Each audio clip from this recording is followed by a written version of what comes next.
new and existing data center operators and their investors are investing dozens of billions of dollars to expand their digital footprint.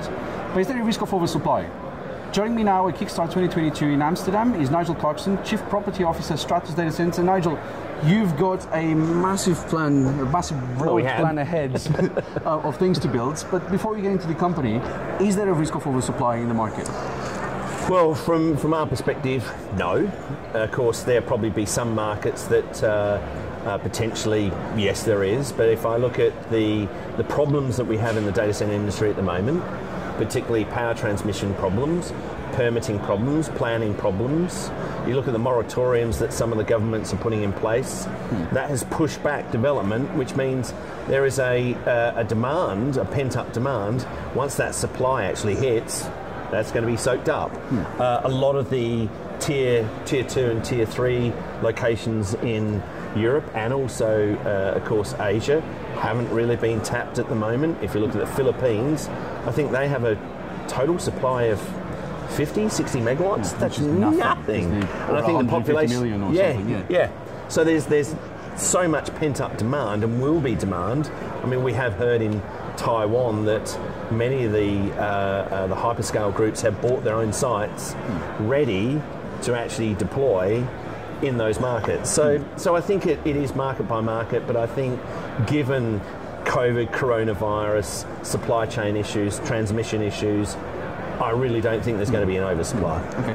And within those markets, would you say that the large cloud players and social media networks are still the ones driving? Yeah, they're driving the demand. Yeah. I mean, the Meta, as they're now called, rather than Facebook.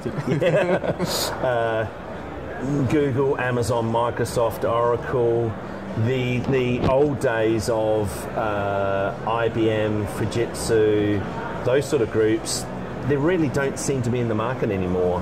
They seem to have sort of gone somewhat backwards in their data center requirements, whereas of course the GAM, as we call it, Google, Amazon, Microsoft, are continually pushing us as developers to identify locations and property and take that up. So they are definitely the main occupiers. What about challenges? I mean, we've heard today, throughout the day, a lot of conversations around power, but there's also lands, there's licensing, and there's of course the situation in Ukraine, mostly for European businesses at the moment. What would you say are the main challenges for the sector at this stage? Well, it's interesting because we heard earlier today where I think we had the MDs of Interaction, Global Switch, Iron Mountain, EdgeConneX. My memory's better than mine. On a panel, and their comments were that if we look at our customer base, they're all hitting us over the head saying, "I want renewables. Give me renewables."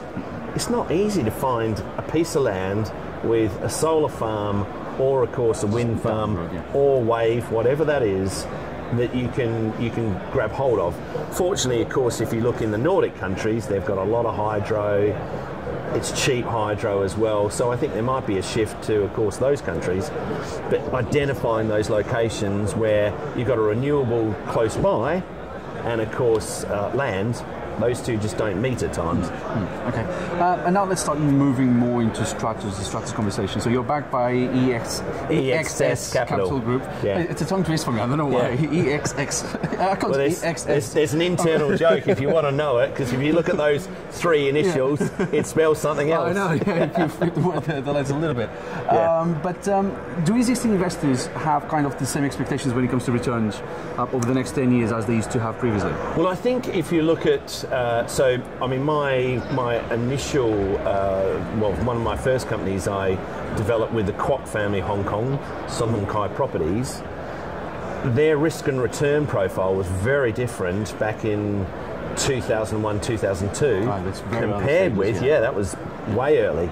Whereas compared now, I think that investors have got more savvy, they've got more educated, definitely. I mean, you've got Brookfield, Macquarie, KKR, to name three. GIC, they've got very savvy in terms of you're not having to teach them what a data center is, which was the old, what's a data center? Can you tell me what that is? Conversation. And then secondly, because their risk profile has decreased slightly, their return profile has decreased.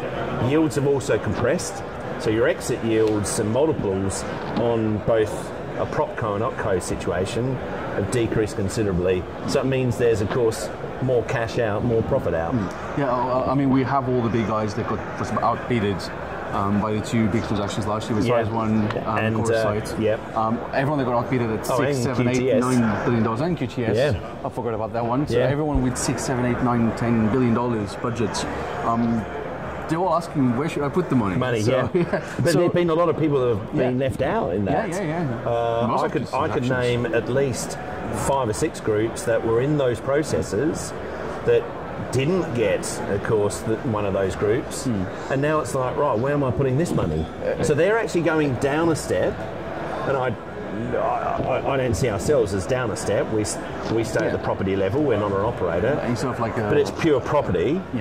Well, their attitude is, well, why don't we just invest in the property rather than the OpCo? So they really tell that the market, investment-wise, is really diversifying now. It's no longer like, you've been running a business for 10 years, I'll give you this money, buy it, done. It's now going, so investors are getting more risky then? Yeah, I think so. Okay. I think overall, they're saying, look, we'll back a management team. If management team shows, if you think of the three of us, Steve, Alex and I, we have nearly 60 years of property, data center property experience between us. That's a lot of time. Yeah. Especially with a lot of experience in Asia as well, which we'll talk about in a second. Because you've got lots of projects. I mean, if I look at the map on your website, I got Europe, Asia Pacific, and Africa. So Europe, Asia Pacific, about 300 megawatts alone. So there's not even counting with Africa developments. But then you've got 2 sites in South Africa, 2 in India, 1 in Indonesia, Thailand, Japan, 2 in Germany, 1 in Italy, and 1 in the UK. Yep. Let's go around the world. Not in 80 minutes, but or 80 days. But 90 days. Well, what we are focusing on now is things that give the investor immediate ability to invest. What they don't want to do, invest in a platform, and that platform takes 4 or 5 years to invest their money. They want to invest money now. They want to get it out. They want to get it deployed, and then of course secure the return. So, of that whole list, probably 6 are the low-hanging fruit, the ones that we can deploy quickly, swiftly, with certainty. So, giving you an example on Berlin, we have contracted power from E.ON EDIS of 150 megawatts. There's the power contract, waving in front of someone's hand. Whereas, of course, if we look at some of those other ones, we're not at that stage yet. We're still going through that DD process. But of course, people want to know about them, what you've got in your pipeline, particularly investors. So I think that we're focused on ones that are deployable, and get the capital out, and of course have more certainty. Okay. And can you give us kind of a timeline of what's breaking ground, what's broken ground, what's going to be breaking ground, what's going to be opening? So again, being a developer, we're not at an operational stage where we say ready for service. It's there's the shell or the land. You want to develop the land, or we develop a building for them. We can do various models on that. In terms of breaking ground, probably the closest would be both Berlin and the UK. UK might even beat Berlin this year, depending, of course, how quickly that permitting process goes. So on that basis, we should have at least 2 or 3 schemes coming out the ground sometime this year or very early Q1. Okay. Were there any changes that you have to make on your original plan? So you're going to one country and then suddenly became crowded and... Yes, so on that basis, there were several locations where let's look at Warsaw, where we thought Warsaw's a good location. Why don't we look at that? But given the amount of investment that's gone in there, i.e. Vantage, who else has gone there, Edge Connects, etc., we thought, well, they're in there, they're the early starters, they're going to, the cat that gets the cream, they're going to get the cream. So we've decided to look at different locations that will give us access, and there are several locations, which I won't mention, in Europe and Asia, where no one's really looking, if that makes sense. So you prefer to go for what hasn't been touched yet. So correct. Although we still love we still love the flat markets, absolutely. There will always be demand there. But let's look at locations where, Berlin, some people have said 150 megawatts. Well, actually, we've seen an increase, major increase in demand and requirement in Berlin, well, we've got that power. So I'm sure. So how much capital is all this going well, to I think require? if we added everything together, I mean, it's over $1 billion, at least $1 billion US dollars. If we did some of the peripheral stuff we're working on, it would probably be more closer to 1.5 to 2 billion US dollars. Yeah, because you've got Japan on the list, and Japan is very expensive. Japan and South Korea are two of the most expensive it's ones. It's not cheap. So, I mean, what's the plan for Japan, and why Japan? And why is everyone going to Japan? Well, Japan, of course, they have one of the largest uptakes of cloud. The Japanese people, very savvy in terms of their use of AI, use of gaming, all those sort of locations. So on that basis, the Japanese market has always been seen as secure, politically secure, cheap in terms of finance, well connected, and their power infrastructure is very good. So, okay, so hence why, and we've teed up with a logistics operator there who wants land which is adjacent to data centres, because it works well for both of us. So let me bring it closer to home now, to Amsterdam, because that's where we are at this event. Not far away from London, but we are not in the UK now, we're in Amsterdam. What are the plans for Amsterdam, and what's your thoughts on the market? We've looked at Amsterdam time and time again. Now, given there is although again today we learnt that the moratorium only affects data centres over 70 megawatts, more hyperscale groups. We've looked at stuff in Amsterdam, but because our Berlin project and Frankfurt project are more nearer term, we're focusing on those. Again, it's back to the investor. What gives us the money to deploy now rather than stuff a year or two away?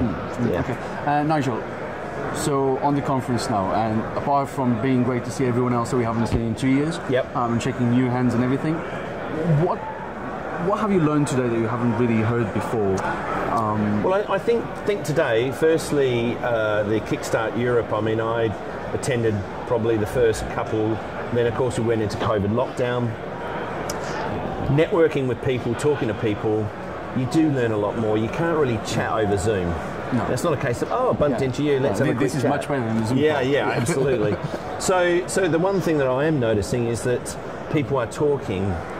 The old days of having 20, 30, 40 megawatt campuses, it's nothing. They're gone. It's got it. What do you mean you've only got 100? I want 150. I want 200. I want to be able to deploy over a period of time. So that's the sort of stuff I'm hearing, is that campus development to give hyperscale groups, operator groups, the ability to grow into that campus. Absolutely, that's exactly what they want. The deployments, the old days of 5, 10, 15 megawatt data centres. Yeah, although of course we do need edge. I'm not taking that away from the edge providers. We do have the edge providers. It's a whole different. But this is for us. That's the sort of stuff that we're looking for. All right, well, Nigel, I can't wait to see what Stratus is up to in the next few months and how things go. And maybe one day we'll get into the edge and you'll give value to those 5 megawatt sites. But look, thank you so much for talking to me. As for your home, thank you for watching, and do check the website for more news, and give us a follow on social media for timely and breaking information from this infrastructure sector worldwide. At the Tech Capital, you lead, we report. Bye for now.